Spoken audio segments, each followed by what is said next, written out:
আজ আলোচনার পর আরো বাকি থাকবে 5টা সিস্টেম। তো লিম্ফেটিক সিস্টেম, লিম্ফেটিক সিস্টেম আসলে কি? লিম্ফেটিক সিস্টেম হচ্ছে ইমিউন সিস্টেমের একটা অংশ, অর্থাৎ শরীরের রোগ প্রতিরোধ করে শরীরকে সুস্থ রাখার জন্য শরীরের যেসব সিস্টেম রয়েছে, লিম্ফেটিক সিস্টেম তারই একটা অংশ। এই lymphatic system lymph vessel, lymph node, lymphoid organ ও লিম্ফ দিয়ে তৈরি বিশাল বড় এক নেটওয়ার্ক, যেটা কিনা অনেকটা সার্কুলেটরি সিস্টেম, অর্থাৎ রক্ত সংবহন তন্ত্রের মতো দেখতে। আমরা যে সার্কুলেটরি সিস্টেম পড়েছি না, ঠিক ওরকমই অনেকটা দেখতে। লিম্ফেটিক সিস্টেম 7টি অংশ নিয়ে তৈরি, যেমন লিম্ফ ভেসেল বা লসিকা নালী, লিম্ফ নোড বা লসিকা গ্রন্থি, টনসিল, আমরা তো জানি গলার ভিতরে 2 সাইডে 2টা টনসিল থাকে। তারপরে থাইমাস থাকে বুকের মধ্যে 2 ফুসফুসের মাঝে, ব্রেস্ট বোন অর্থাৎ স্টার্নামের ঠিক পিছনে থাইমাস থাকে। বোন ম্যারো, হাড়ের মজ্জা, যা হাড়ের মাঝে থাকে, সেটাও একটা লিম্ফেটিক সিস্টেমের অংশ। স্প্লিন বাম দিকের উপরে পেটে থাকে, আর লিম্ফ বা লসিকা নালীর মধ্যে থাকে লিম্ফ। 1 নং ছবিতে ক নম্বরে লিম্ফেটিক সিস্টেমের 6টি অংশের অবস্থান দেখানো হয়েছে এবং এগুলোর উপর কোন কোন মেডিসিন কাজ করে তাও দেখানো হয়েছে। Lymph vessel, lymph node, tonsil, thymus, bone marrow, স্প্লিন। Lymphatic সিস্টেমের কাজ কি? আমাদের একজন আপা আকুপ্রেশার চর্চা করেন, উনি জানেন যে হাতের কবজি থেকে 2 আঙ্গুল উপরে লিম্ফের একটা পয়েন্ট থাকে, এই পয়েন্টের নাম হলো পয়েন্ট নম্বর 16। এই 16 নম্বর পয়েন্ট কতটা গুরুত্বপূর্ণ যারা আকুপ্রেশার করেন তারা জানেন। সর্দি কাশি জ্বর বা যে কোনো ইনফেকশন হলে এই 16 নম্বর পয়েন্টে চাপ দিতে হয়। ক্যান্সার হলেও 16 নম্বর পয়েন্ট, শরীরে পানি জমা হয়ে ফুলে গেলেও 16 নম্বর পয়েন্ট, ঘুম না হলেও 16 নম্বর পয়েন্ট, শরীর ব্যথা হলেও 16 নম্বর পয়েন্ট, রোগ প্রতিরোধ করতেও এই 16 নম্বর পয়েন্ট। অর্থাৎ আকুপ্রেশারে ম্যাক্সিমাম রোগী প্রয়োজন হয় এই লিম্ফ নোড পয়েন্ট 16 নম্বর পয়েন্ট। এতে আকুপ্রেশার করে চাপ দিলে ম্যাক্সিমাম রোগী ভালো রেজাল্ট পাওয়া যায়। ইলেকট্রো হোমিওপ্যাথিতেও লিম্ফেটিক সিস্টেম এত গুরুত্বপূর্ণ যে বলা হয়েছে যে vitiation of blood and lymph is the root cause of disease, অর্থাৎ রক্ত ও লিম্ফ দূষিত হওয়াই রোগের মূল কারণ। তাই ইলেকট্রো হোমিওপ্যাথিতে তার চিকিৎসার জন্য বানানো হয়েছে L1, L2, বানানো হয়েছে লিম্ফো বুস্টার ও এস গ্রুপের ঔষধসমূহ। সুতরাং লিম্ফেটিক সিস্টেমের কাজ হলো রোগ জীবাণু ধ্বংস করা, ক্যান্সার সেল ধ্বংস করা, শরীরে এক্সট্রা পানি জমা হলে তা দূর করা, নিউট্রিশন সাপ্লাই দেওয়া এবং আরো অনেক কাজ। 1 নম্বর কাজ সম্বন্ধে যদি আমরা বলি তাহলে বলা যায় যে লিম্ফেটিক সিস্টেম ফ্লুইড ব্যালেন্স কে মেইনটেইন করে। আমাদের শরীরে যে পানি আছে না, সেই পানির ভারসাম্য রক্ষা করে। কিভাবে? আমরা টিস্যু লেভেলের কথা চিন্তা করি। আমাদের প্রথম ক্লাসটাতে আমরা যখন সেল পড়িয়েছিলাম তখন টিস্যুর মধ্যে একটা লিম্ফ ভেসেল আঁকা ছিল। ওই টিস্যু লেভেলের কথা চিন্তা করি যে, এবং ওখানে সেল ছিল, ব্লাড ক্যাপিলারি ছিল। ব্লাড ক্যাপিলারি ও কোষের মধ্যে পানি ও নিউট্রিশন যখন আদান প্রদান হয়, তখন ওই আদান প্রদানের সময় 15% এক্সট্রা পানি রক্ত থেকে লিক করে বের হয়ে টিস্যু স্পেসে জমা হয়। লিম্ফ ক্যাপিলারি কি করে? ওই পানিকে শোষণ করে নেয়। ফলে টিস্যুর মধ্যে পানি জমে ইডেমা বা শোথ হতে পারে না। এভাবে ফ্লুইড ব্যালেন্স হয়। যদি ওখানে পানিগুলো ওই 15% পানি জমাই হয়ে থাকতো তাহলে তো ফুলে যেত জায়গাগুলো, শরীর বিভিন্ন জায়গায় ফুলে ফুলে উঠতো, কিন্তু লিম্ফ কি করে? ওই পানিগুলোকে সাক করে নিজের মধ্যে নিয়ে নেয়। তো এইভাবেই ফ্লুইডটা মেনটেন হয়। আমরা যে চর্বি অর্থাৎ ফ্যাট খাই তা ইন্টেস্টাইন থেকে রক্তনালীতেও শোষণ হতে পারে না, কারণ ব্লাড ক্যাপিলারি এর ছিদ্র বা পোর অত্যন্ত সরু, যা কিন্তু লিম্ফ ক্যাপিলারি ব্লাড ক্যাপিলারির চেয়ে স্পেশাস এবং এদের ছিদ্র তুলনামূলকভাবে অনেক বড় হওয়ার কারণে সহজেই খাবার থেকে চর্বি লিম্ফ চ্যানেলের মধ্যে শোষিত হয় ও বিপাক ক্রিয়ার জন্য পরে রক্তের মধ্যে চলে যায়। এভাবে কি হয়? প্রোটিন, ফ্যাট এবং সাথে ফ্যাট সলিউবল ভিটামিন যেগুলো আছে, ভিটামিন এ, ডি, ই, কে, এগুলো লিম্ফ ভেসেলের মাধ্যমে শোষিত হয় ও লিম্ফ ভেসেল এগুলোকে বহন করে বেড়ায়।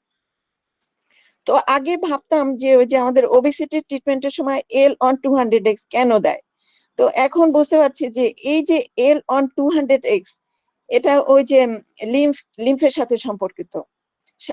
সম্ভবত এই কারণে L on 200X ওবেস পার্সনদেরকে দেওয়া হয়, কারণ ওটা তো লিম্ফ ভেসেল তো ইন্টেস্টাইন থেকে ওই ফ্যাট গুলাকে অ্যাবজর্ব করে এবং ফ্যাট গুলোকে কন্ট্রোল করে, ফ্যাটের অ্যাবজর্পশন, মেটাবলিজম এগুলি কন্ট্রোল করে। তো 3 নম্বর কাজ আমরা বলতে পারি ইমিউন সিস্টেমকে শক্তিশালী করে লিম্ফেটিক সিস্টেম। লিম্ফ যেটার নাম লসিকা, WBC এবং অন্যান্য ইমিউন সেলকে বহন করে বেড়ায় এবং এরা কি করে, WBC এবং এই ইমিউন সেলগুলো কি করে, বাইরে থেকে আসা ব্যাকটেরিয়া, ভাইরাস, প্যারাসাইট এগুলোকে মেরে ফেলে ও শরীরকে রোগ থেকে মুক্ত করে। এছাড়াও লিম্ফ সিস্টেম আর কি করে, লিম্ফেটিক সিস্টেম ক্যান্সার সেলকে ধ্বংস করে এবং যেসব কোষ মরে যায়, যেমন 120 দিন পরে RBC মরে যায় এবং অন্যান্য কোষ, মৃত যে কোষগুলোকে সেগুলোকে শরীর থেকে বাইরে বের করে দেয়। এবার লিম্ফেটিক সিস্টেমের 7টি অংশ নিয়ে আলোচনা করব। 1 নম্বর হচ্ছে লিম্ফ ভেসেল। শরীরের সমস্ত টিস্যুতে রক্তনালীর মতো লিম্ফ ভেসেল শাখা প্রশাখা ছড়িয়ে আছে। আমরা খ নম্বর ছবির দিকে দেখতে পারি, ওটার মধ্যে লিম্ফ ভেসেল গুলা আঁকা আছে, এখানেও আঁকা আছে লিম্ফ ভেসেল এবং লিম্ফ নোড এটার মধ্যে আঁকা আছে এবং কি কি ওষুধ কাজ হবে লিম্ফ নোডের উপর, লিম্ফ ভেসেলের উপর সেগুলোও লেখা আছে। লিম্ফ ভেসেল হলো পাতলা দেয়ালের টিউব যা শরীরের বিভিন্ন অংশের টিস্যু থেকে লিম্ফ সংগ্রহ করে। লিম্ফের কাজই হলো লিম্ফ সংগ্রহ করা এবং সেগুলো সার্কুলেশন করা এবং ব্লাডের মধ্যে ঢেলে দেওয়া। লিম্ফ সংগ্রহ করে তাকে রক্ত প্রবাহের মধ্যে অর্থাৎ রক্তনালীর মধ্যে ছেড়ে দেয়। শরীরের যে প্রধান লিম্ফ ভেসেল আছে তার নাম হচ্ছে থোরাসিক ডাক্ট। এটা একটা প্রধান লিম্ফ ভেসেল। এটা কি করে, মেরুদণ্ডের নিচের অংশ থেকে বিভিন্ন জায়গা থেকে লিম্ফ সংগ্রহ করে, তারপর তলপেট, পেট এগুলোর মধ্যে দিয়ে আস্তে আস্তে উপরের দিকে উঠে বুকের নিচের অংশ থেকেও লিম্ফ সংগ্রহ করে। তারপরে যে ডায়াফ্রাম আছে না, মানে চেস্ট এবং পেটের যে মাঝখানে যে পার্টিশন, সেখানে ছিদ্র থাকে, সেই ছিদ্র দিয়ে উপরে উঠে বুকের মধ্যে দিয়ে চলে যায়, যেতে যেতে যেতে একদম উপরে গিয়ে এই ঘাড়ের দিকে এখানে 2টা ভেইন আছে, এই ভেইনের মধ্যে গিয়ে ওপেন হয়। তাহলে কথা দাঁড়ালো হলো শরীরের সব জায়গা থেকে লিম্ফ গুলো এসে থোরাসিক ডাক্ট হয়ে ব্লাড সার্কুলেশনের মধ্যে গিয়ে ওপেন হয়। এখন 1 নং ছবির খ নম্বর ছবিতে আমরা লিম্ফ নোড বা লসিকা গ্রন্থিগুলোকে আমরা দেখছি, বিভিন্ন জায়গায় আছে। সারা শরীরে 500 থেকে 600 লিম্ফ নোড আছে। এরা কিডনি বিনস এর মতো ছোট ছোট এবং গোলও হতে পারে, অনেকটা ডিমের মতো হতে পারে। সাইজ হলো 2 মিলিমিটার থেকে 25 মিলিমিটারের বড় মতো সাইজ। আমাদের শরীরের প্রায় 5টা লিম্ফ নোডের গুচ্ছ থাকে। এই ছোট ছোট লিম্ফ নোড গুলো গুচ্ছ আকারে থাকে এবং প্রধান যে 5টা গুচ্ছ সেটা থাকে, ঘাড়ে থাকে একটা গুচ্ছ, বগলের নিচে থাকে, 2 বগলের নিচে থাকে, বুকে থাকে, পেটের মধ্যে থাকে, কুচকিতে থাকে। ঘাড়ে যে গুচ্ছটা থাকে তাকে বলে সার্ভাইকাল লিম্ফ নোড। অনেক সময় ঘাড়ের ওই লিম্ফ নোড গুলো ফুলে ওঠে, অনেকে মনে করে টিউমার, আসলে না, এগুলো হচ্ছে লিম্ফ নোড। হ্যাঁ, ঘাড়ের যে যে লিম্ফ নোড গুলো থাকে তাদেরকে বলে সার্ভাইকাল লিম্ফ নোড। বগলের তলায় যারা থাকে তাদেরকে বলা হয় অ্যাক্সিলারি লিম্ফ নোড। কুচকিতে যারা থাকে তার নাম হলো ইঙ্গুলাইন লিম্ফ নোড। ক্যান্সার হলে, টিবি হলে এসব জায়গার লিম্ফ নোড ফুলে যায়, তখন আমরা হাত দিয়ে তাদেরকে ফিল করতে পারি। এমনি তো অনেক ছোট ছোট নরমালি ফিল করা যায় না, কিন্তু যদি এগুলো ফুলে যায় তখন আমরা এদেরকে ফিল করতে পারি। অনেক সময় আমরা বাচ্চাদের ঘাড়ে দেখবো যে লিম্ফ নোড পাওয়া যায়। যেসব বাচ্চাদের বারবার সর্দি কাশি জ্বর হয়, টনসিল বড় হয়, সেই সব বাচ্চাদের আমরা এই ঘাড়ে এই লিম্ফ নোড গুলি পাবো, হাত দিলে দেখবো যে তাদের লিম্ফ নোড গুলো বড় হয়েছে। এগুলি ভয় পাওয়ার কিছু নাই, এগুলি হার্মলেস, হোমিওপ্যাথি ওষুধ দিলে ঠিক হয়ে যায়। কিন্তু অনেকে ক্যান্সার মনে করে ভয় পেতে পারেন, কিন্তু আসলে এগুলি ভয়ের কোনো কারণ নেই, কারণ এগুলি এনলার্জ লিম্ফ নোড, এগুলো একটা বডি রিয়াকশন। তো যাই হোক, লিম্ফ নোড কি করে, লিম্ফ নিয়ে কয়েকটা, এই যে লিম্ফ নোডটা, এই লিম্ফ নোডটার মধ্যে 2টা লিম্ফ ভেসেল, 2 দিক থেকে লিম্ফ ভেসেল যায়। একদিক থেকে লিম্ফ ভেসেল যায়, কয়েকটা লিম্ফ ভেসেল এই লিম্ফ নোডের মধ্যে ঢুকে। একটা ছাঁকনি চিন্তা করি, একটা ছাঁকনির একদিক থেকে আমরা পানি দিলাম, আর এক দিক থেকে ওটা ছাঁকনি হয়ে আরেক দিক থেকে ওটা বের হলো, আরেকটা নল। তো এফারেন্ট ভেসেল নামে ভেসেল, সেগুলো লিম্ফ ভেসেল, সেগুলো হলো লিম্ফ নোডের মধ্যে ঢুকে তারপরে ওখানে লিম্ফ নোডের মধ্যে ছাঁকনির মতো লিম্ফটা ছেকে যে অবশিষ্ট অংশ নিয়ে ইফারেন্ট লিম্ফ ভেসেল আছে সেটা নিয়ে আবার বের হয়ে যায়। এইভাবে লিম্ফ নোডের মধ্যে লিম্ফ চলাচল করে। লিম্ফ নোডের কাজ কি? বিভিন্ন রোগ জীবাণুকে ট্রাপ করে ভিতরে নিয়ে এটা মেরে ফেলে এই লিম্ফ নোডটা। টিস্যুর মধ্যে যে ফ্লুইড থাকে যার নাম ইন্টারস্টিশিয়াল ফ্লুইড, লিম্ফ ভেসেল ওই ফ্লুইডকে লিম্ফ নোডে পাঠায়। ওই লিম্ফ নোড তখন নষ্ট হওয়া কোষ, ব্যাকটেরিয়া এবং ফরেন বডি যেগুলি সেগুলি ফিল্টার করে রক্তকে পরিষ্কার করে। এটাই হলো লিম্ফ নোডের কাজ, রোগ জীবাণুকে ধ্বংস করা, আর এটা হচ্ছে লিম্ফকে পরিষ্কার করা। এরপরে আসে টনসিল। গলার মধ্যে যে টনসিল থাকে এবং নাক বরাবর আমরা পিছনের দিকে চলে যাই, সেখানে থাকে অ্যাডিনয়েড, এটাও একটা টনসিল। এদের অবস্থানের জন্য এরা কি করে, শরীরের মধ্যে নাক এবং মুখ দিয়ে যে জার্মস গুলো ঢোকে সেগুলো ঢোকা বন্ধ করতে পারে। আর টনসিলের ভিতরে ডাব্লিউবিসি থাকে, প্রচুর ডাব্লিউবিসি থাকে, অর্থাৎ শ্বেত রক্তকণিকা থাকে যারা রোগ জীবাণুগুলোকে মেরে ফেলে। এরপর আসে থাইমাস। দুই ল্যাংসের মাঝখানে, দুই ফুসফুসের মাঝখানে থাইমাস থাকে, আমাদের যে স্টার্নাম ব্রেস্ট বোন তার পিছনে থাকে। আর থাইমাস কি করে, থাইমাসের মধ্যে থাইমোসিন নামে একটা হরমোন থাকে যেটা টি লিম্ফোসাইট নামের একটা লিম্ফোসাইট তৈরি করে। আর এই টি লিম্ফোসাইটের মধ্যে যেসব রোগ জীবাণু, রক্তের মধ্যে যেসব রোগ জীবাণু ঘোরাফেরা করে, এই টি লিম্ফোসাইট কি করে, সেই রোগ জীবাণু গুলোকে মেরে ফেলে। এরপর আসি আমরা বোন ম্যারো। হাড়ের মজ্জার যে লাল খয়েরি রঙের পোর্শন থাকে তাকে রেড বোন ম্যারো বলে। এখানে থাকে স্টিম সেল নামের সেল থাকে। এই স্টিম সেল থেকে আরবিসি, ডাব্লিউবিসি, প্লাটিলেট এগুলো তৈরি হয়। প্লাটিলেট কি করে, রক্তক্ষরণ বন্ধ করে, আর আরবিসি অক্সিজেন বহন করে এবং এদের দেখতে লাল দেখা যায়, এবং ডাব্লিউবিসি ইনফেকশনের সাথে যুদ্ধ করে। এরপরে হচ্ছে স্প্লিন। স্প্লিন এটা শরীরের সবচেয়ে বড় লিম্ফয়েড অর্গান। এটা বাম দিকের বুকের খাঁচার নিচে থাকে, যাকে হাত দিয়ে পালপেট করলে অনুভব করা যায় না। আমরা স্প্লিন যদি আমরা নরমালি দেখতে চাই তাহলে আমরা কিন্তু স্প্লিনকে হাতে পাবো না, কিন্তু যদি স্প্লিন বড় হয়ে যায়, হ্যাঁ, তবে তাকে পেটে হাত দিয়ে আমরা অনুভব করতে পারবো। আমরা যদি স্প্লিনকে দেখতে চাই, আমরা 2 নম্বর ছবিতে, চিত্র নম্বর 2-তে আমরা স্প্লিনের সেকশন একটা আছে, এটা আমরা দেখতে পাবো। স্প্লিন বেশি বড় হয়ে গেলে যদি স্প্লিনে আঘাত লাগে তাহলে কিন্তু স্প্লিন ফেটে যেতে পারে। এই জন্য থ্যালাসেমিয়া রোগীদের যাদের বড় স্প্লিন, ওরা কিন্তু খুব রিস্কি, ওরা একটু পড়ে গেলে বা ওদেরকে ঘুষি দিলে ওদের স্প্লিন কিন্তু ফেটে গিয়ে ব্লিডিং হয়ে ভিতরে এমার্জেন্সি কন্ডিশন হয়ে রোগী মারাও যেতে পারে। তো স্প্লিন কি কারণে বড় হয়? থ্যালাসেমিয়া হলে বড় হয়, সিরোসিস অফ লিভার হলে বড় হয়, ম্যালেরিয়াতেও স্প্লিন বড় হতে পারে। স্প্লিনের এই স্ট্রাকচারের মধ্যে আমরা দেখতে পাই যে স্প্লিনের বাইরের দিকে একটা ক্যাপসুল থাকে এবং এই ক্যাপসুলটা ভিতরে গিয়ে স্প্লিনকে কয়েকটা অংশে ভাগ করেছে। এবং স্প্লিনের মধ্যে 2 ধরনের কোষ থাকে, 2 ধরনের টিস্যু থাকে। একটাকে বলে রেড পাল্প, আরেকটাকে বলে হোয়াইট পাল্প। রেড পাল্প যেটা, সেটা হচ্ছে ফিল্টার বা ছাঁকনির মতো কাজ করে। রক্ত থেকে যে ওয়েস্ট ম্যাটেরিয়াল গুলো থাকে, রক্তকে পুরাতন ও ধ্বংস হওয়া কোষ মুক্ত করে, ওই ওয়েস্ট ম্যাটেরিয়াল গুলো দূর করে এবং রক্ত যে পুরাতন যে কোষগুলো থাকে সেই কোষগুলো ওই ছাঁকনির মধ্যে দিয়ে সেপারেট হয়ে যায়। তারপর এই ওয়েস্ট ম্যাটেরিয়াল, রেড পাল্পের মধ্যে এক ধরনের ম্যাটেরিয়াল থাকে, একটা ম্যাক্রোফেজ নামে একটা ডাব্লিউবিসি থাকে। তখন এই ওয়েস্ট ম্যাটেরিয়াল গুলা এই ম্যাক্রোফেজ খেয়ে ফেলে সেই ওয়েস্ট ম্যাটেরিয়াল গুলা। আর হোয়াইট পাল্প হলো ডাব্লিউবিসি প্রোডাকশন করে। এই ডাব্লিউবিসি থেকে হচ্ছে গিয়ে অ্যান্টিবডি তৈরি হয় যা ইনফেকশনের সাথে যুদ্ধ করে। এই যে স্প্লিন, এই স্প্লিনকে আমরা ছাঁকনিও বলতে পারি এবং একে আমরা কবরস্থানও বলতে পারি। কারণ একদিকে যেমন এটা ফিল্টার করে রক্ত থেকে ওয়েস্ট প্রোডাক্ট দূর করে, আর একদিকে সারা শরীরের মৃত যে কোষগুলা এখানে এসে জমা হয়। আমাদের লিভার, লিম্ফ নোড, স্প্লিন, এখানেও আমাদের ম্যাক্রোফেজ থাকে।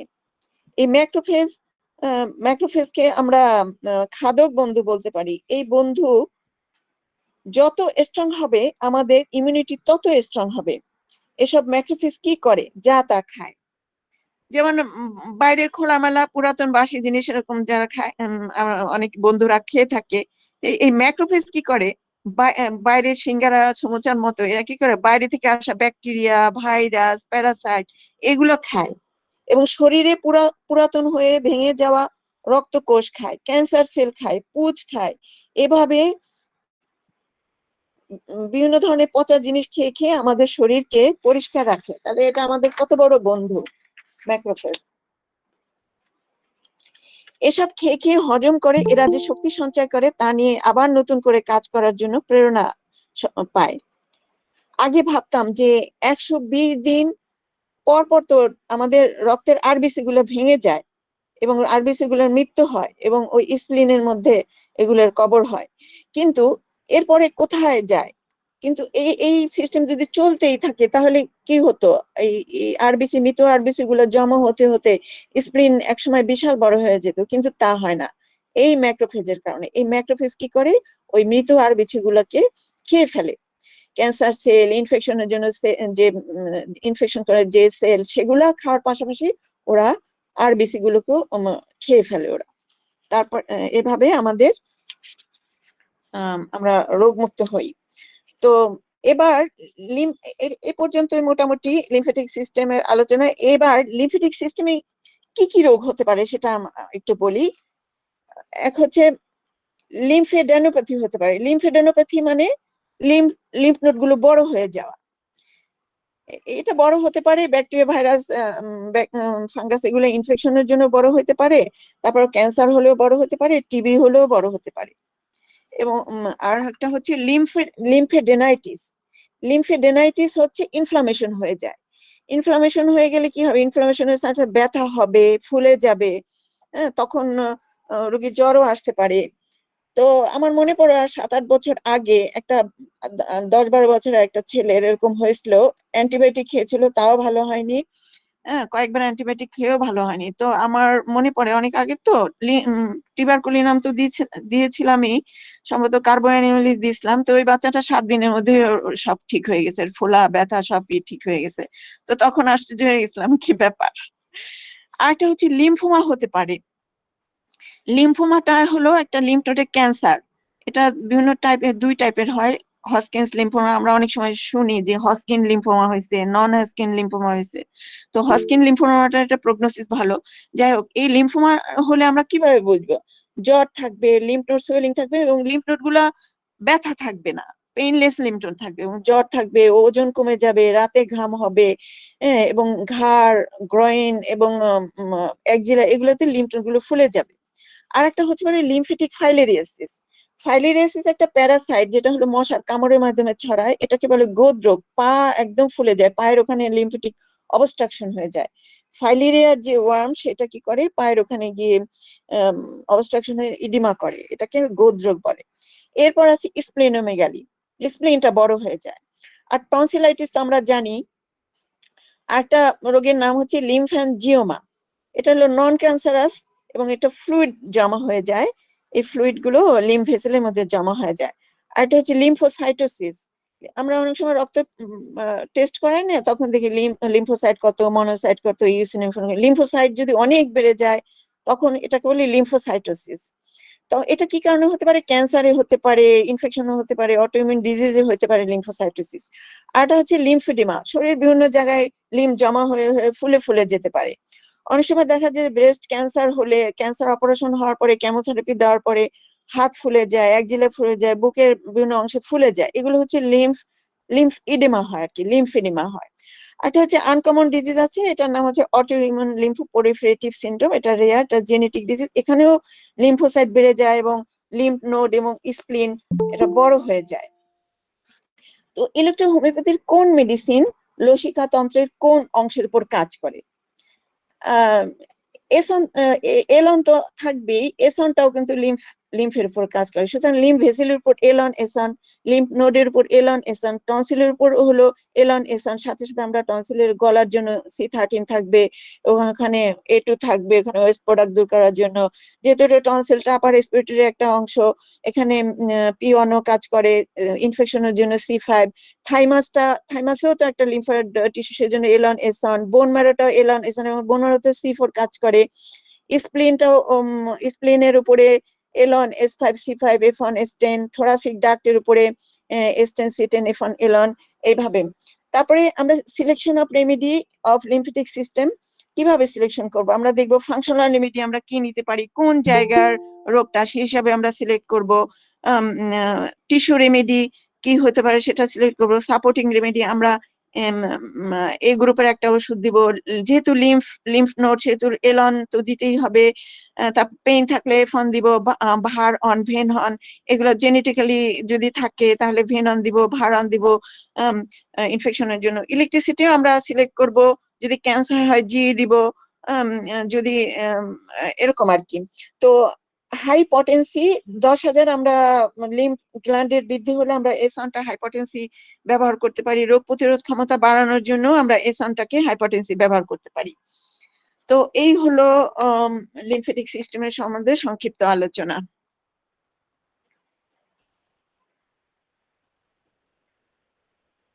শেষ।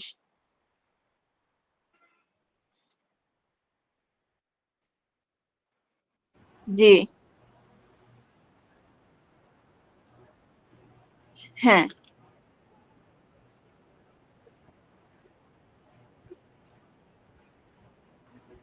হ্যাঁ,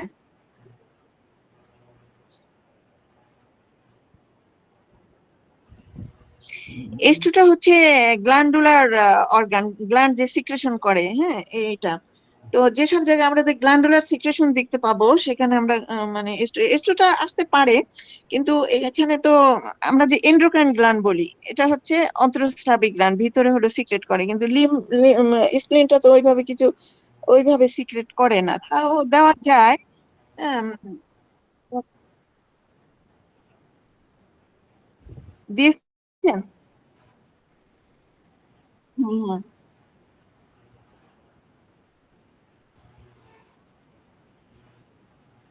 হ্যাঁ এস গ্রুপের, তো এস গ্রুপ হলো এস ওয়ান আমরা দিব স্যাঙ্গুইন, আর যদি আমরা যদি হ্যাঁ যদি আমরা লিম্ফেটিক তাহলে এস আমরা দিব, ওয়ানটা আমাদের তো এস ওয়ান হচ্ছে লিম্ফেটিক টেম্পারমেন্টের জন্য ভালো কাজ করে, লিম্ফেটিক। আর স্যাঙ্গুইন টেম্পারমেন্টের জন্য S2 টাকা ভালো কাজ করে। হ্যাঁ সেটা ঠিক তো আছে। আমরা ইয়ে হিসেবে টেম্পারমেন্ট হিসাবে দিবই। হ্যাঁ সেটা সিলেক্ট করব আমরা টেম্পারমেন্ট হিসাবে S2টা ওইভাবে। হ্যাঁ হ্যাঁ হ্যাঁ। কিন্তু হ্যাঁ, কিন্তু আমি আবার সবসময় বলি যে according to condition of the patient এবং টেম্পারামেন্ট হিসাবে আমরা ওষুধ সিলেক্ট করব, সেই হিসাবে মানে S2টা আসে, টেম্পারামেন্ট হিসাবে আসে।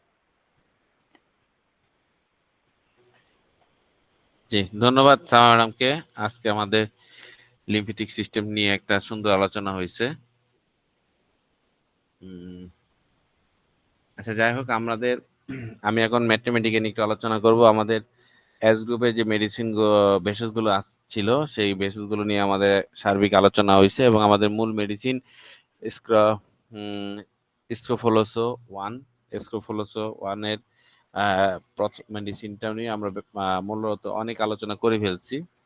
তো সর্বপ্রথম আমি সবাইকে একটু বলবো যে আমরা যদি প্রত্যেকটা মেডিসিনের ভেষজ, কোন কোন ভেষজটা দিয়ে মেডিসিন গুলো তৈরি, তাহলে আমাদের সেটা ব্যবহার করার ক্ষেত্রে আমাদের অনেক কনফিডেন্স বাড়বে। এই জন্য আমি সবাইকে একটু বলবো, রিকোয়েস্ট করবো যে আমাদের এখানে ছোট্ট একটা গ্রুপ আছে, এই গ্রুপের প্রত্যেককে অন্ততপক্ষে এই যে আমাদের S1 এর যে মোট 9টা মেডিসিন, এই 9টা মেডিসিন যেন মুখস্থ করে ফেলেন, এবং পরবর্তীতে S2 S3 S4 এগুলোতে প্রত্যেকটা ভেষজের মানে পরিবর্তন কি, এবং কোন কোন ভেষজ রিপ্লেসমেন্ট করে আপনার অন্যান্য মেডিসিন গুলো প্রিপারেশন করা হয়েছে, এগুলো যদি আমরা জানতে পারি, তাহলে আমরা একটা মেডিসিনের পরিবর্তে আরেকটা মেডিসিন কেন ব্যবহার করব, এবং একটা মেডিসিন ব্যবহার করে সব ব্যর্থ হইলে আরেকটা মেডিসিন কোন মেডিসিনটা ব্যবহার করলে সফল হব, সেটা কিন্তু আমরা বুঝতে পারবো। আর যখন আমাদের সব ব্যর্থতা আমরা রিয়েলাইজ করতে পারবো, তখন আমাদের ধীরে ধীরে সাকসেস রেট অটোমেটিকলি বেড়ে যাবে।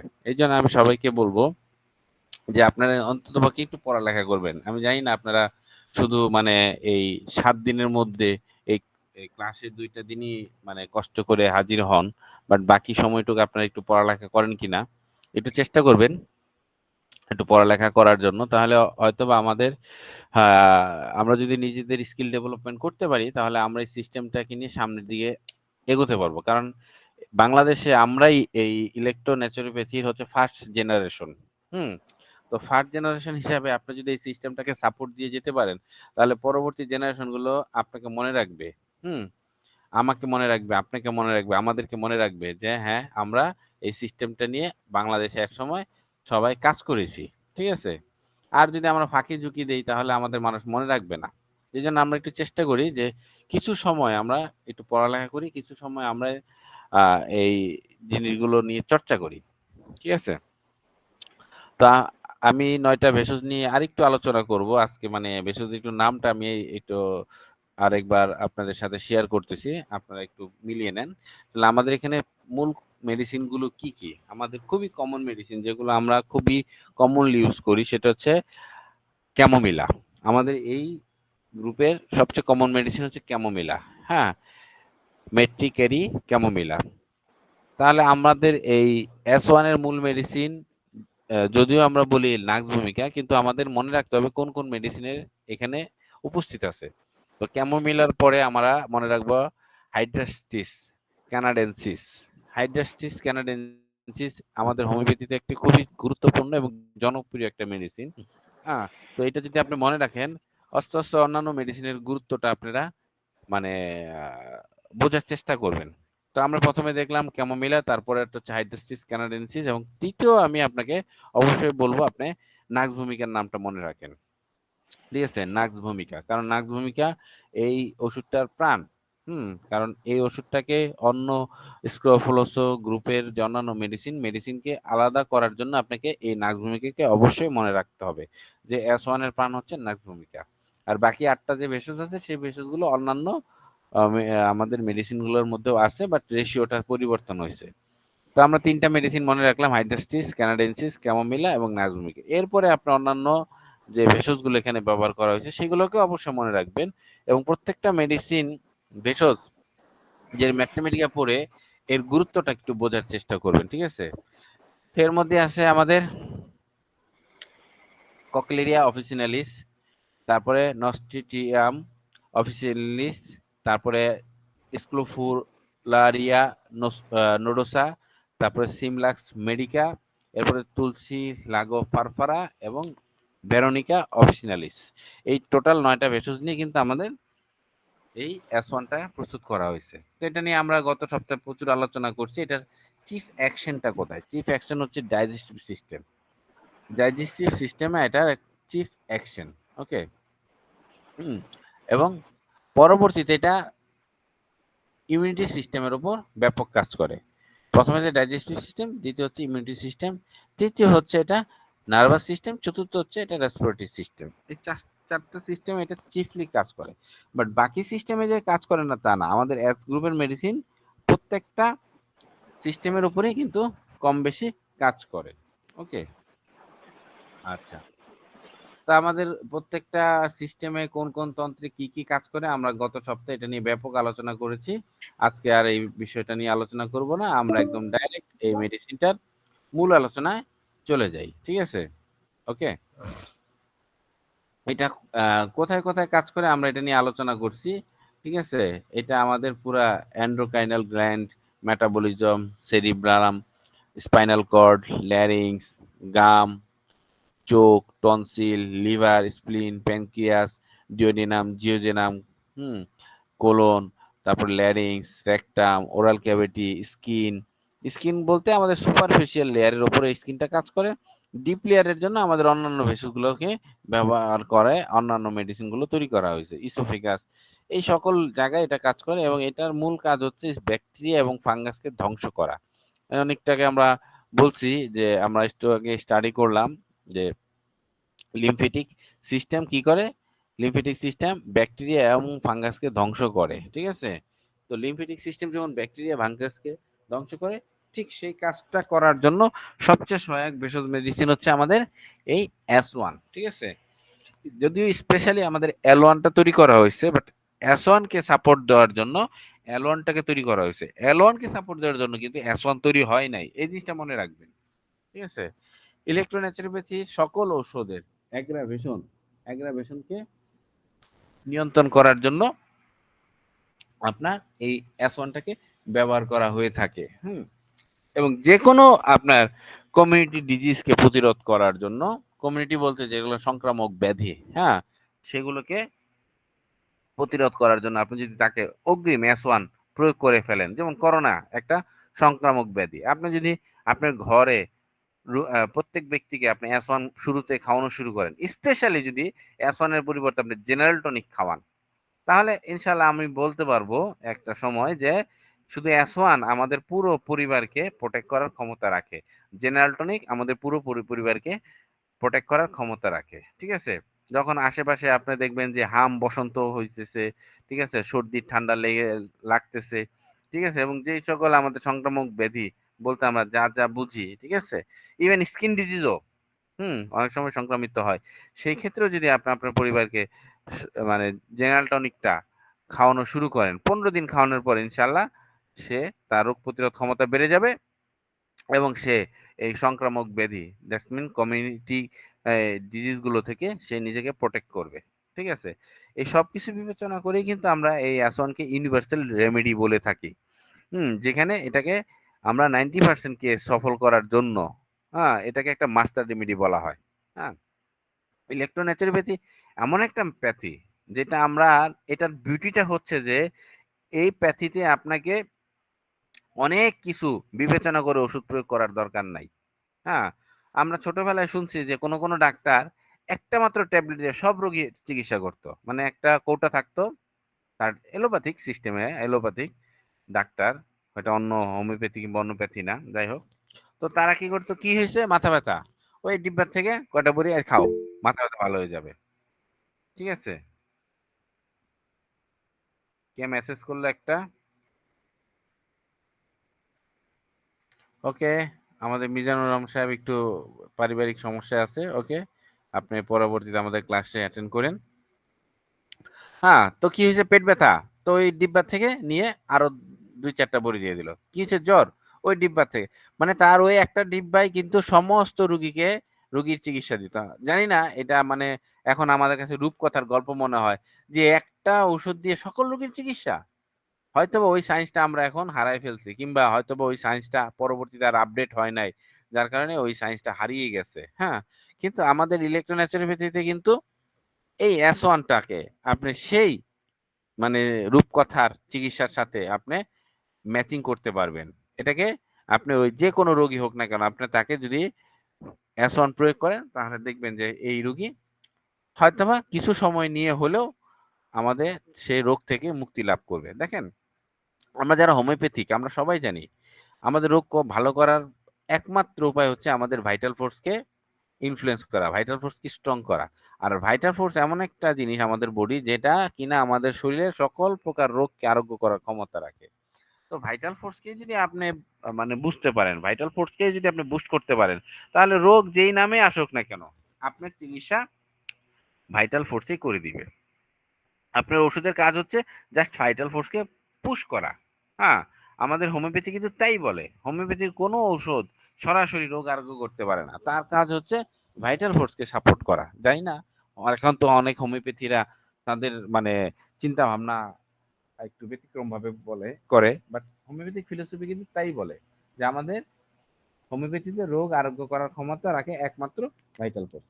তো সেই ভাইটাল ফোর্সকে যদি আমি বুস্ট আপ করতে চাই, তাহলে আর কোনো মেডিসিন না, আমাদের এই মাস্টার রেমেডি S1, এবং স্পেশালি আমরা যদি জেনারেল টনিক ইউজ করি, তাহলে কোনো কথা নাই, কোনো কথা নাই। আপনি একটা মেডিসিন দ্বারা আপনি, যেহেতু আমরা শুরুতে আমরা আমাদের হারুন ভাই থেকে, জুনায়েদ ভাই থেকে জেনারেল টনিক এর চমৎকার মানে সফলতা শুনতে পাইছি, যে জেনারেল টনিক দিয়ে সে একটা রুগীকে মানে বেশ কিছু রুগীকে আরোগ্য করছে। এবং আপনার আসলে ঘটনা সত্য, আপনি যদি কাউকে জেনারেল টনিক এবং ন্যাচারাল টনিক কন্টিনিউ তাকে 3 মাস খাওয়ান, দেখবেন যে তার শরীরে ম্যাক্সিমাম রোগগুলো আরোগ্য হয়ে গেছে। কিছু কিছু জটিল কেসগুলোকে আপনার ডিল করার জন্য আরেকটু অ্যাডভান্স লেভেলে ওষুধ প্রয়োগ করা শিখতে হবে। তো সেটা তো আমরা অবশ্যই শিখবো।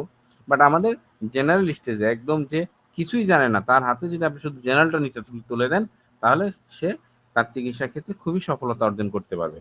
তো এটা লিম্ফেটিক টেম্পারমেন্টে ব্যবহার হয়। আর আমাদের বর্তমান মানে আমাদের এশিয়া কান্ট্রিতে আমাদের 90% রুগীরা কিন্তু লিম্ফেটিক টেম্পারমেন্টের, মানে তারা ঠান্ডাজনিত কারণে অসুস্থ হয় বেশি। ওকে, এটা স্কিন ইনফেকশন, আই ইনফেকশনে খুব ভালো কাজ করে, বমি বন্ধ করতে কিন্তু এটা সাহায্য করে, এবং অ্যানিমিয়াও দূর করে থাকে আমাদের এই S1 মেডিসিন। আমি আগেই বলছি সংক্রামক রোগ, স্মল পক্স হোক, চিকেন পক্স হোক, হ্যাঁ, তারপরে আমাদের ইনসেক্ট বাইট মানে পোকামাকড়ের কামড়, এবং কি সাপের, কুকুরের কামড়ও যদি দেওয়া হয়, সেক্ষেত্রেও কিন্তু আমাদের এই অ্যাসনটাকে আমরা প্রয়োগ করতে পারি। ওকে, আচ্ছা, ওকে, সমস্যা নাই। তো আমরা একটু ইন্ডিকেশন পড়ি কোথায় কোথায় আমরা S1টা ব্যবহার করবো। যেমন কলিক, পেটে ব্যথার ক্ষেত্রে আমরা S1, F1, A2 কে যদি আমরা পজিটিভলি ইউজ করি, তাহলে আমাদের এই পেটের ব্যথা, পেটের ইনফেকশন, কলিক, এগুলো ভালো হয়ে যাবে। টিথ পেন, দাঁতের ব্যথা কিন্তু আমরা S1 ব্যবহার করতে পারি। S1 এর সাথে যদি আমরা F1W টা ব্যবহার করি, বা দাঁতের ব্যথা ভালো হয়ে যাবে। ইনফ্লুয়েঞ্জাতেও আমরা S1টাকে ব্যবহার করতে পারি, সেখানে S1P1 R1W টাকে আমরা প্রয়োগ করতে পারি। ঠিক আছে?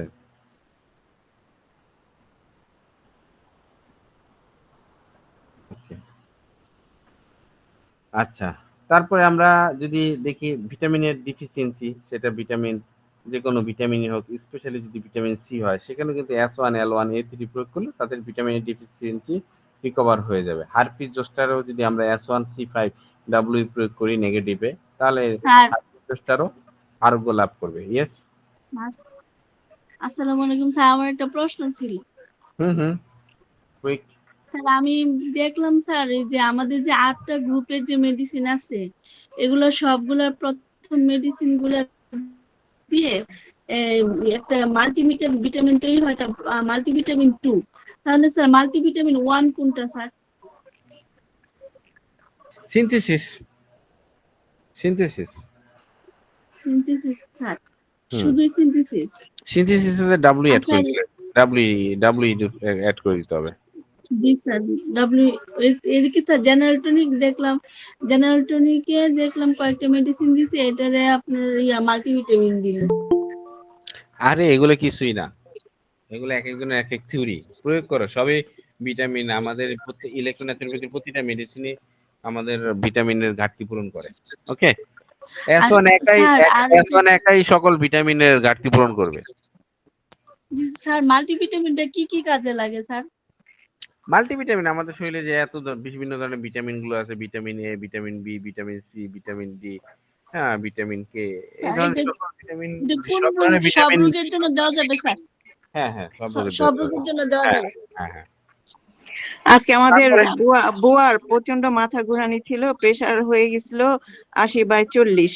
হুম, পরে ওকে আমি সিনথেসিস সেকেন্ড ডাইলিউশনের সাথে আরই যোগ করে দিছি, তো একটা ডোজ খাওয়ানোর পরেই ও ভালো ফিল করেছে আর কি। তারপর চলে গেছে বুয়ার বাসায়। হ্যাঁ, কিন্তু এক ডোজ খাওয়ানোর পরেই ভালো ফিল করেছে। জি জি, আলহামদুলিল্লাহ আলহামদুলিল্লাহ। সিনথেসিস সেকেন্ড ডাইলিউশনের সাথে আরই 5 ফোঁটা দিয়ে দিছি, হুম, জাস্ট, হ্যাঁ, ঠিক আছে। ডিএক্স বেজ আর কি। হ্যাঁ, বুঝতে পারছি।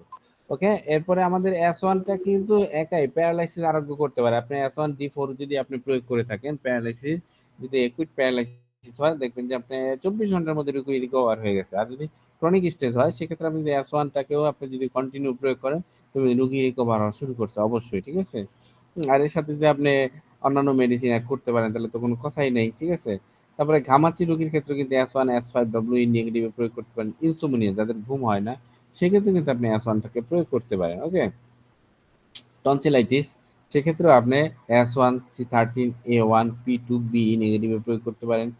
ইচিং, চুলকানি, সেখানে S1 ব্যবহার করতে পারেন, যদিও এখানে পরবর্তীতে আমরা S3, S5 এর ব্যবহার শিখবো, কিন্তু S1টা আমরা প্রয়োগ করতে পারি। ডায়রিয়ার ক্ষেত্রে আমরা S1 ব্যবহার করতে পারি, যেখানে আমরা S10টাকে যদিও একটা মাস্টার মেডিসিন হিসাবে ব্যবহার করি। স্নেক বাইট, হ্যাঁ, যেখানে আপনার মানে আপনার সাপে কামড়াইছে, যদিও আসলে আমাদের ঢাকা শহরে এখন সাপ নাই, আর সাপে কামড়ানোর রুগীও আমরা এখন অ্যাভেলেবেল পাবো না, সেক্ষেত্রে আমরা S1 ডাইরেক্ট D3 তে যদি আমরা প্রয়োগ করতে থাকি, তাহলে আপনার স্নেক বাইটের রুগীগুলোকে বাঁচানো সম্ভব।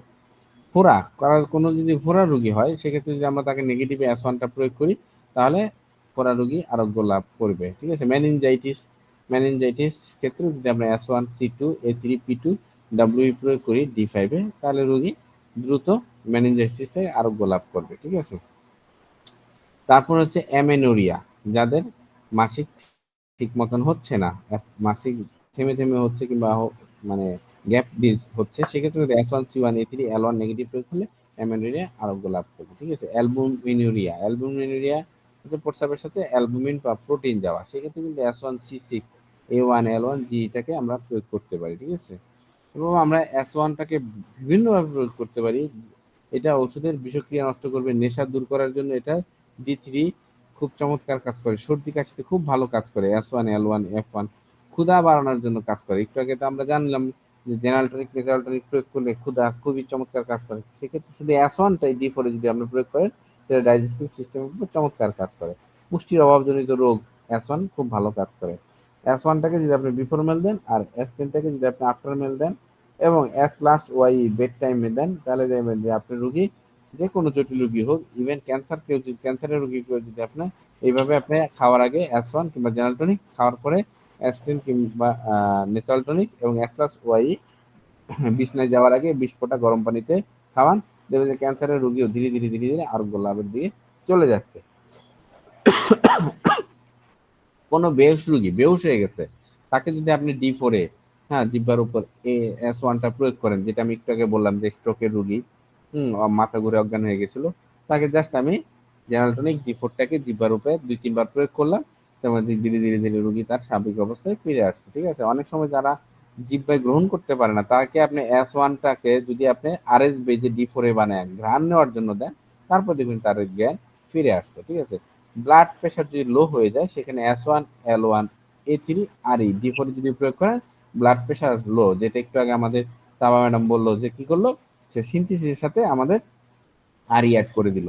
তো সিনথেসিসে কি কি আছে? সিনথেসিসে আছে S1C1L1A3, ঠিক আছে, ভার1 ভ্যান1 এর সবগুলো মেডিসিন মিলে কিন্তু সিনথেসিস তৈরি করা হয়েছে। জাস্ট এটাকে উনি আর এর সাথে অ্যাড করে দেওয়ার কারণে তার প্রেশার লোটা ঠিক হয়ে গেছে। হিচকি, হ্যাঁ, হিচকি তো আমাদের S1C50 খুবই ভালো চমৎকার কাজ করে। পুষ্টিহীনতার জন্য যদি কারো চোখে দৃষ্টিশক্তি দুর্বল হয়েছে, সেক্ষেত্রে কিন্তু আমাদের S1 চমৎকার কাজ করে। S1 প্রথমে শরীরের বাম দিকে কাজ করে, তারপর এটা ডান দিকে কাজ করে।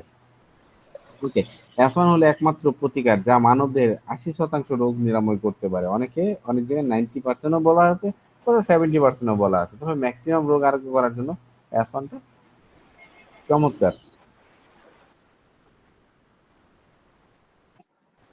লিঙ্ক আরেকটা দিবেন, দিলে হয়তো বা আরো 10-15 মিনিট আলোচনা করতে পারি। কয় মিনিট? কয় মিনিট?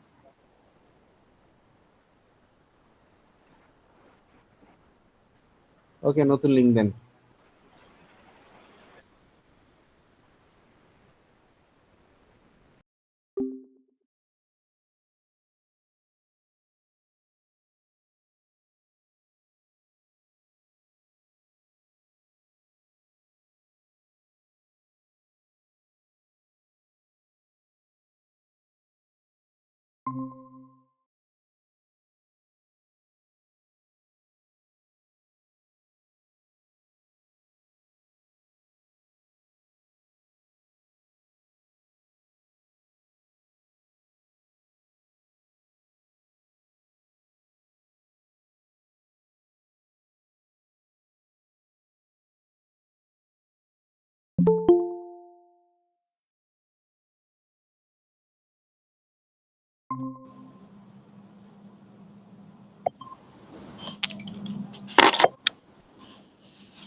আচ্ছা, তো মোটামুটি সবাই জয়েন করে ফেলছে।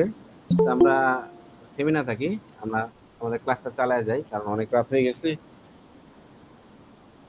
আসুক, সবাই চলে আসুক।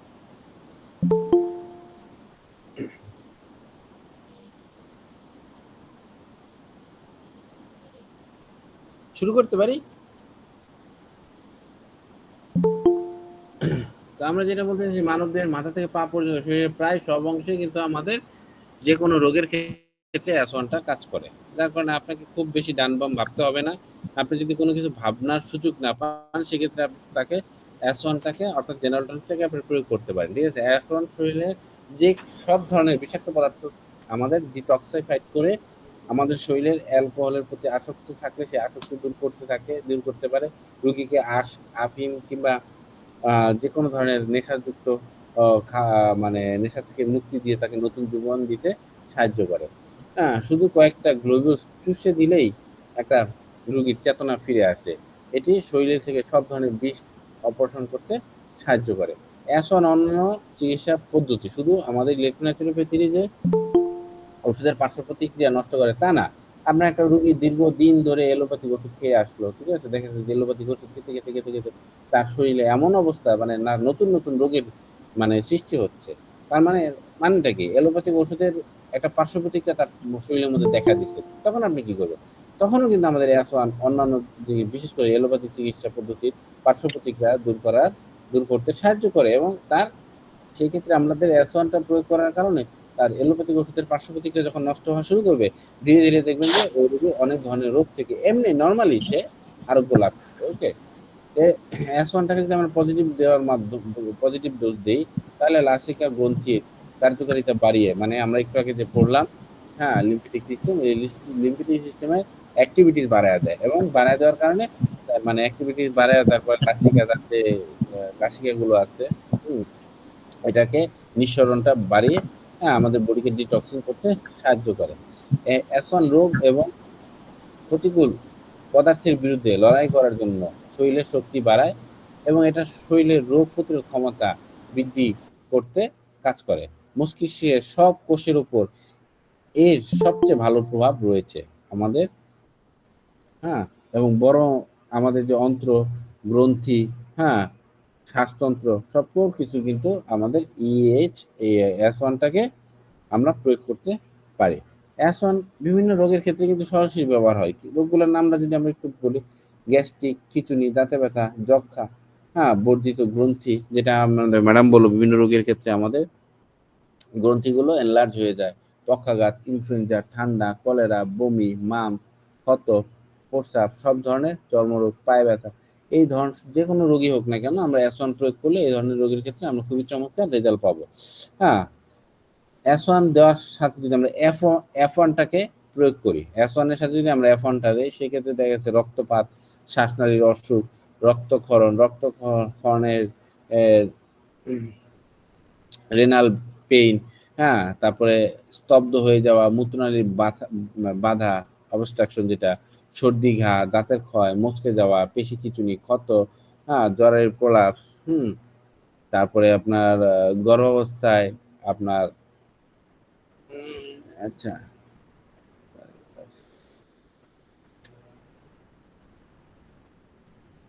গর্ভাবস্থায় যখন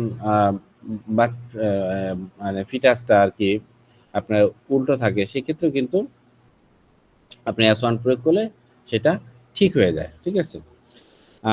S1 সমস্ত রোগের ক্ষেত্রে কাজ করে, যার যে ক্ষেত্রে ঠান্ডা লাগা, ঠান্ডা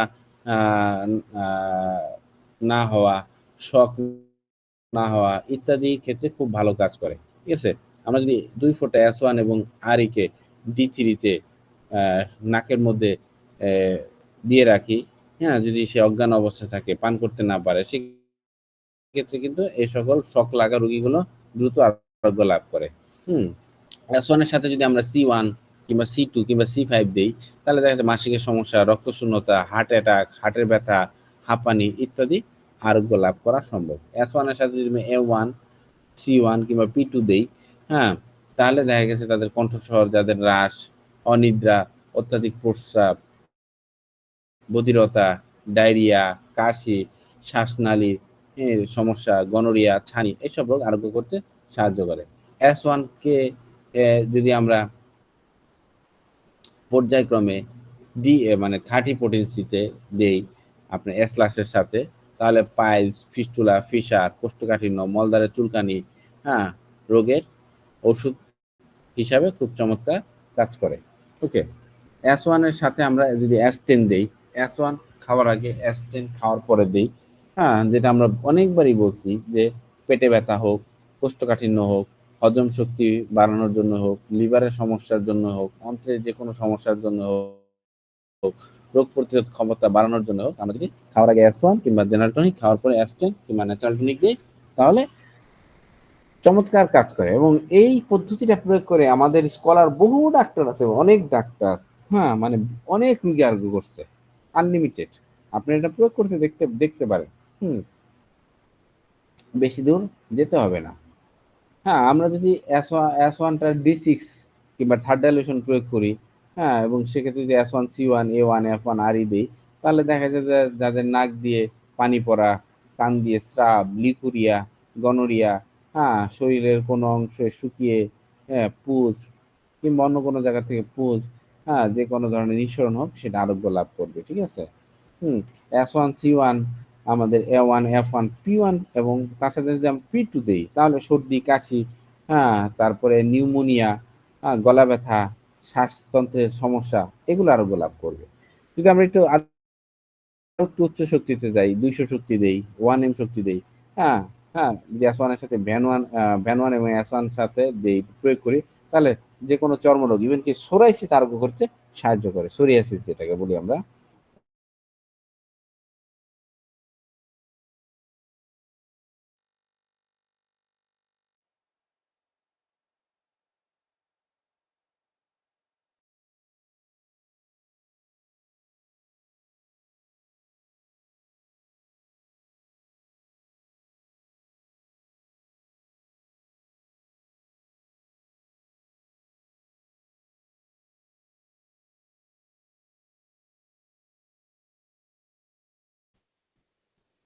হ্যাঁ, আমার এখানে ইলেকট্রিসিটি চলে গেছে, তো এই জন্য ক্লাসে একটু ইন্টারাপ্ট হলো। ওকে, আমার ভয়েস ক্লিয়ার? স্যার আচ্ছা, স্যার আমার এখানে কারেন্ট চলে গেছিল। এর ইয়েস ম্যাডাম। স্যার এর আগের মতো আমাদের যদি ভিডিও গুলা দিতেন, তাহলে আমরা খুব উপকারিত হইতাম। এত ভালো রাইট। ভালো ক্লাস আমরা পুরোপুরি নিতে প্রতিটা পারতাম। ভিডিওর মূল্য হচ্ছে 500 টাকা। আর এই টাকা জমা দিবেন আমাদের এই ইয়ো ভাইয়ের কাছে, এই জুনায়েদ ভাইয়ের কাছে। উনি আপনাকে ভিডিও দিয়ে দিবেন। ঠিক আছে? ভিডিও আগে দিয়ে নিক, তারপরে দিমনি। তাহলে তো অনেক টাকা হয়ে আগে যাবে। ভিডিও পরে দিক। পরে একসাথে দিতে পারবেন না তো ভাই ম্যাডাম। ভাই, আগে জুনায়েদ ভাই আগে একটা ভিডিও করে দেন। আগে একটা করে টাকা দিবেন, একটা একটা করে ভিডিও পাঠায় দেবো। বুঝছেন? স্যার এত কথা কই না স্যার, ভিডিও দেওয়ার লাগবে, আমাদের ভিডিও ছাড়া উপায় নাই। আমি তো অস্বীকার করি নাই তাড়াতাড়ি। যে দিব না। ভিডিও ভিডিও তো তৈরি করা হয়েছে। দেখছেন জুনায়েদ ভাই আপনাকে খুব তাড়াতাড়ি যোগাযোগ করতে বলতেছে। জুনায়েদ জুনায়েদ ভাই কি বলছে টাকার কথা? আপনি বলছেন কি জন্য? হ্যাঁ, এটা আবার কে, কোন আপনি ভাবি যোগাযোগ করলো? হ্যাঁ, আপনার তো টাকার দরকার কেন? জুনায়েদ ভাই একবারও বলে নাই টাকার কথা। জুনায়েদ ভাই হাত তুলে দিলে টাকা চাইতেছে, আর আপনি একবারও যোগাযোগ করেন নাই। একবারও বলছে না জুনায়েদ ভাই যে টাকা দেন। জুনায়েদ ভাই তো আমাকে বলছে, স্যার কেউ যদি ভিডিও চায় আমার সাথে যোগাযোগ করতে বলবেন। জুনাদ ভাই লজ্জা পাইতেছে, এই জন্য বলে নাই, স্যার বইলা দিল। আচ্ছা ঠিক আছে, কারেন্টটা যাওয়াতে একটু আমরা টাইম পাস করলাম। ওকে, আপনারা যদি 200 কিংবা 1M শক্তিতে আপনি S1টা প্রয়োগ করেন এবং ভ্যান 1 এর সাথে অল্টারনেট করে প্রয়োগ করেন কিছুদিন, তাহলে যে কোনো ধরনের চর্মরোগ আমরা আরোগ্য করতে পারবো। ঠিক আছে? একদম পার্মানেন্টলি। S1 এবং F1টাকে যদি আমরা উচ্চ শক্তিতে ব্যবহার করি, তাহলে প্যারালাইসিসের ক্ষেত্রে খুবই ভালো কাজ করে। কোনো প্যারালাইসিস রোগীকে আমরা যদি এটা দেই আর কি।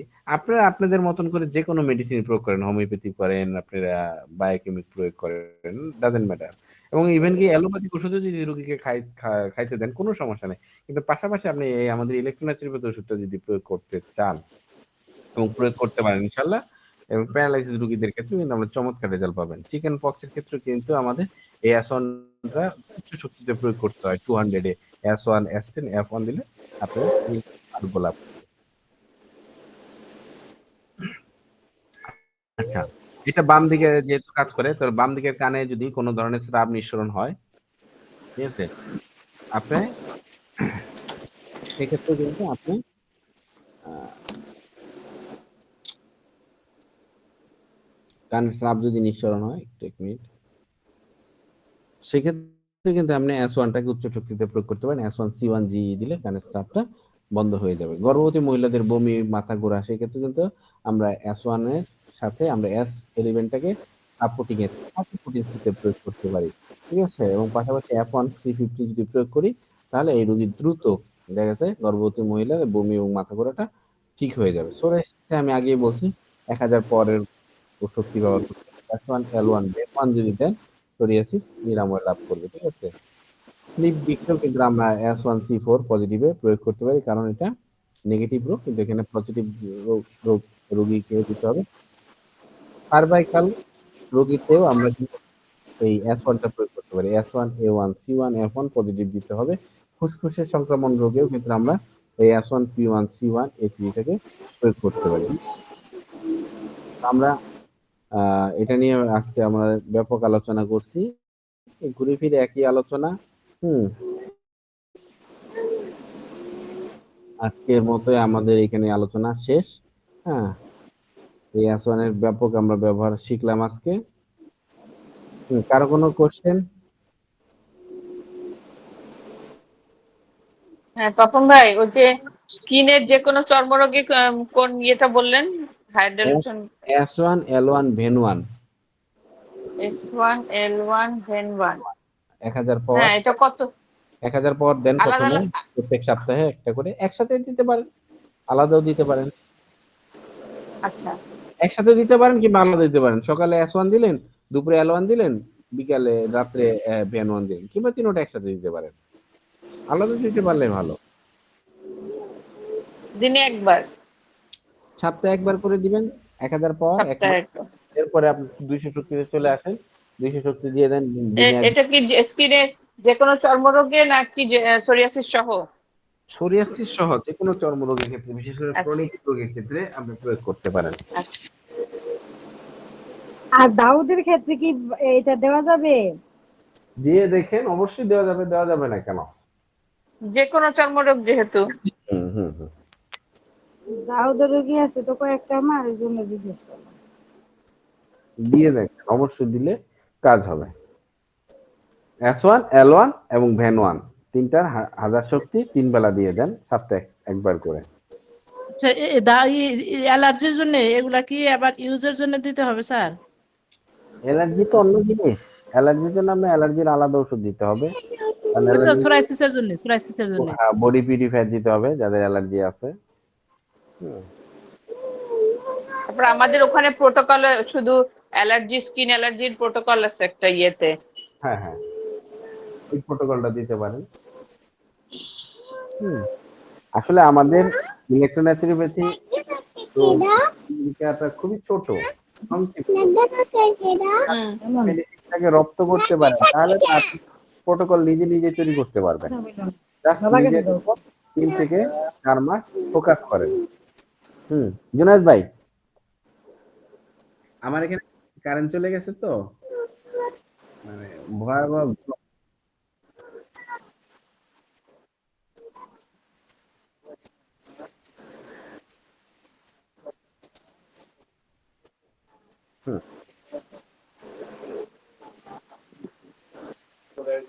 হ্যাঁ,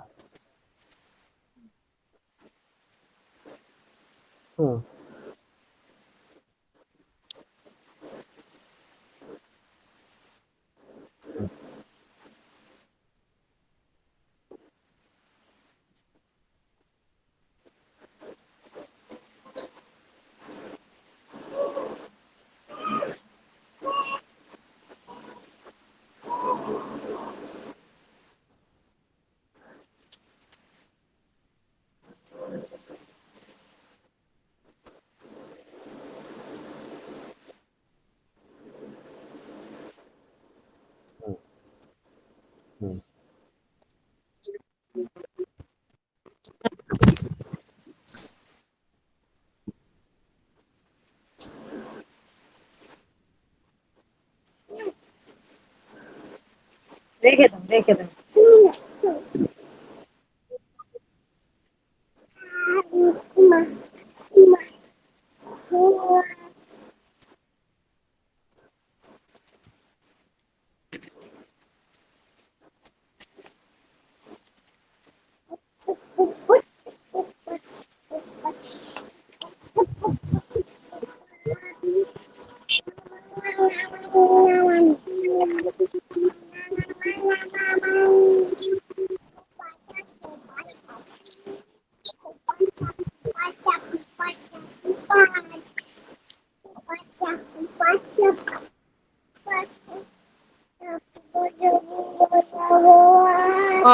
যেন বেশি সাউন্ড আসছে, আমরা কথা শুনতে পাচ্ছি না, ওইটা একটু মিউট করে দিন।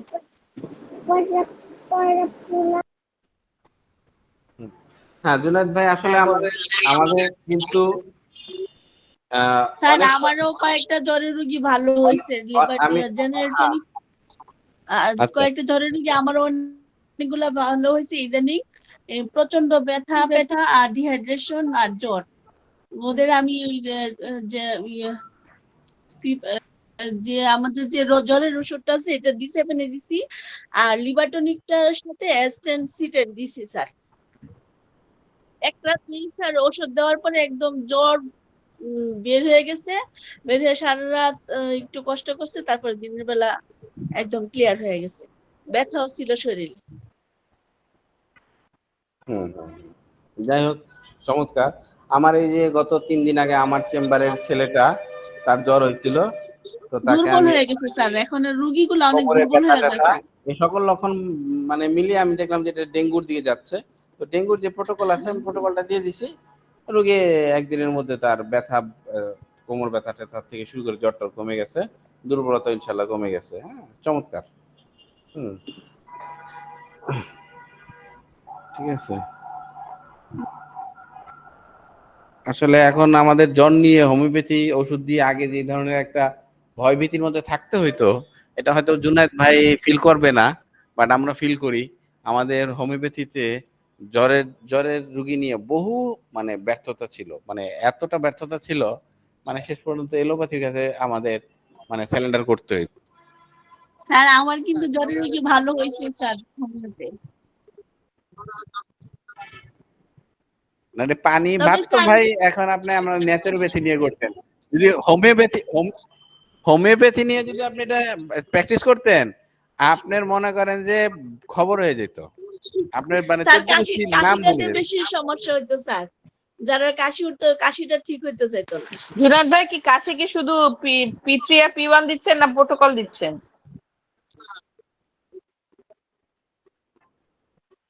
হ্যাঁ ওটা একটু দেন, কোনটাতে খুব ভালো রেজাল্ট পাইছে মানে ওভারঅল। হ্যাঁ হ্যাঁ, P3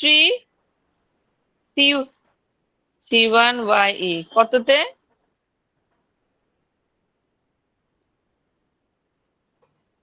আচ্ছা 200x, হ্যাঁ। হুম,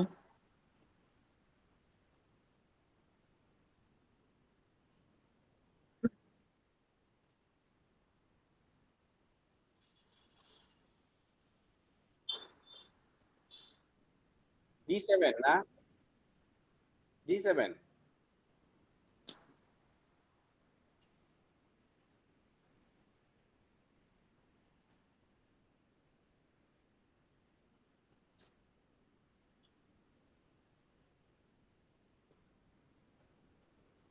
10 ml এ?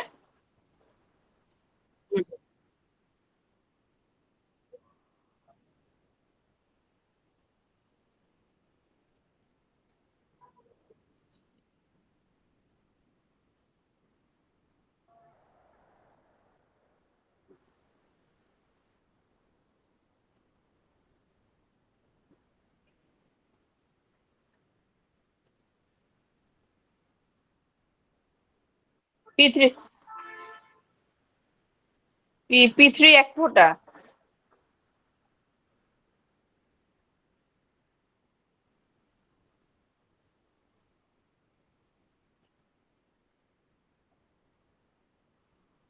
মানে D9 এ হলে এক ফোঁটা করে, আর 200x হলে 4-4-2, 4-4-2 করে একবারে একবারে 10 ml এ ইয়ে ডাইরেক্ট বানাই নিব না ব্যাক পোটেন্সি থেকে আগে 200-তে বানাই নিতে হবে?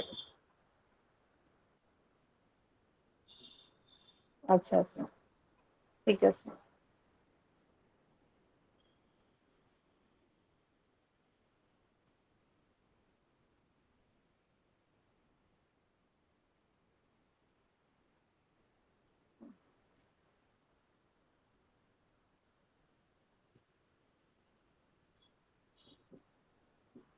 ও মানে মানে ব্যাক পোটেন্সি থেকে ডাইরেক্ট দিছেন?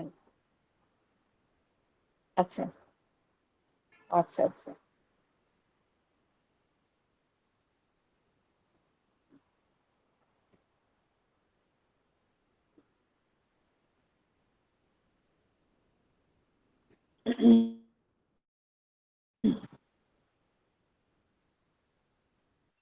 ভাইয়া এটা তো হোমিও ওষুধের কথা বলছি, এই ওষুধে না তো, হোমিও ওষুধের কথা বলছি। আমরা হোমিওপ্যাথি দিয়ে যে কাশির ওষুধটা, যাদের ঘন ঘন কাশি হইতো, এটা এটা কিউর করতে একটু কষ্ট হইতো, এটা হইতে চাইতো না, সেটা বললাম। বিনোদ ভাই, আচ্ছা, আর মহিলা তো হ্যালো। গেল, আর পুরুষদের ক্ষেত্রে P1।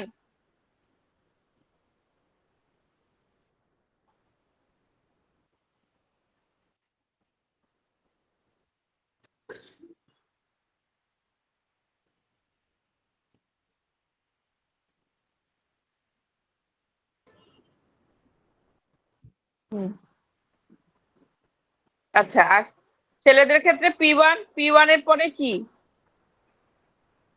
ও ও একই জিনিস। আচ্ছা আচ্ছা, তো এটা আপনার মধ্যে মনে করেন 200x এ বেশি রেজাল্ট পেয়েছেন না D9 এ বেশি রেজাল্ট পেয়েছেন?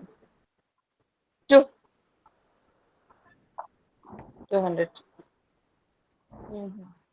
আচ্ছা জুনাদ ভাই, খেতে দিচ্ছেন কিভাবে?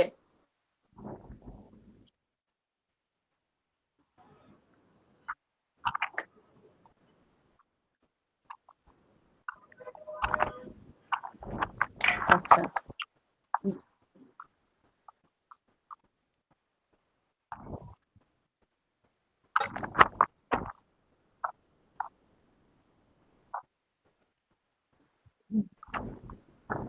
ও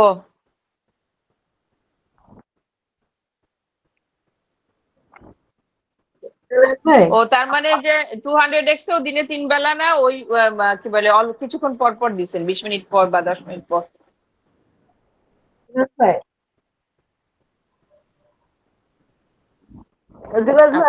আমার মেয়ের জন্য আপনার কাছ থেকে প্রোটোকলটা নিয়েছিলাম, তা আমি একটু 200-তে বানায় খাওয়ালাম। তা আমি তো RS বেস বানিয়ে নিয়ে এসে আবার 10 ml ওখানে আবার আমি 6 ফোঁটা করে দিচ্ছি, দিয়ে ওইটা 10টা।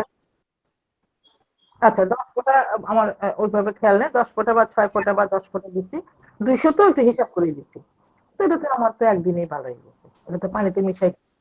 হ্যাঁ, কতবার দিছিলেন? সেটাই। 300 টাকা বিকাশ করবেন। করছি তো। পাপন ভাই, আমি 1000 টাকা বিকাশ করছি, বাকি টাকা ফেরত দিতে বলেন। আই হায় রে, আই হায় রে।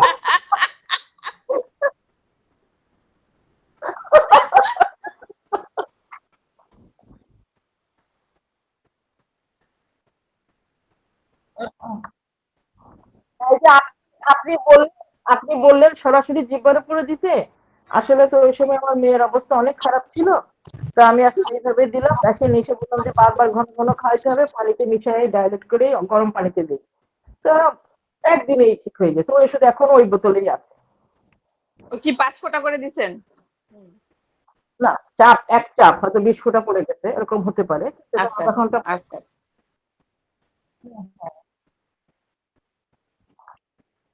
হুম, হ্যাঁ। না, এটা তো আমার মেয়ের 4-5 বারেই ভালো হয়ে গেছে আশা করি। তারপরে তো আরো বাসায় যে কাশছে, তারপর আমার কাশি হয়েছে, সেটাও তো ভালো হয়ে গেল।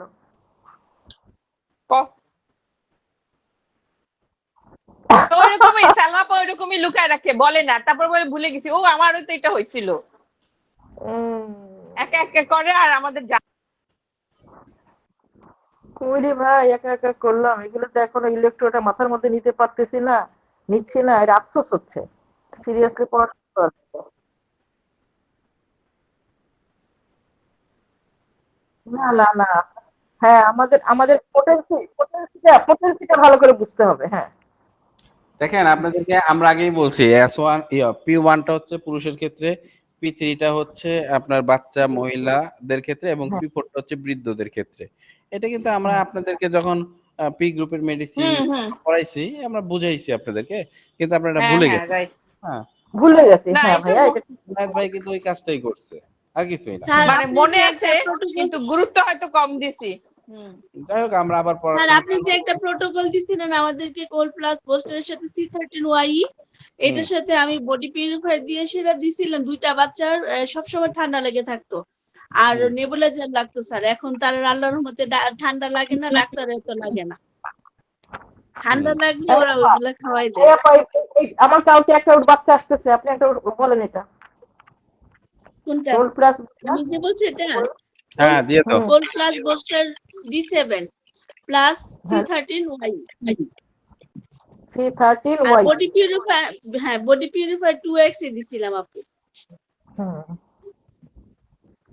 আচ্ছা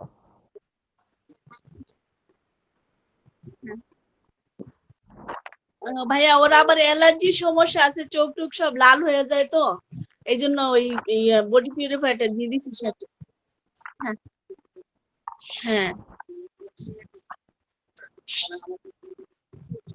এটা আরো ভাইয়া ভাইয়া না রুগীর কি আরেকজন একটা হয়েছিল? বাচ্চা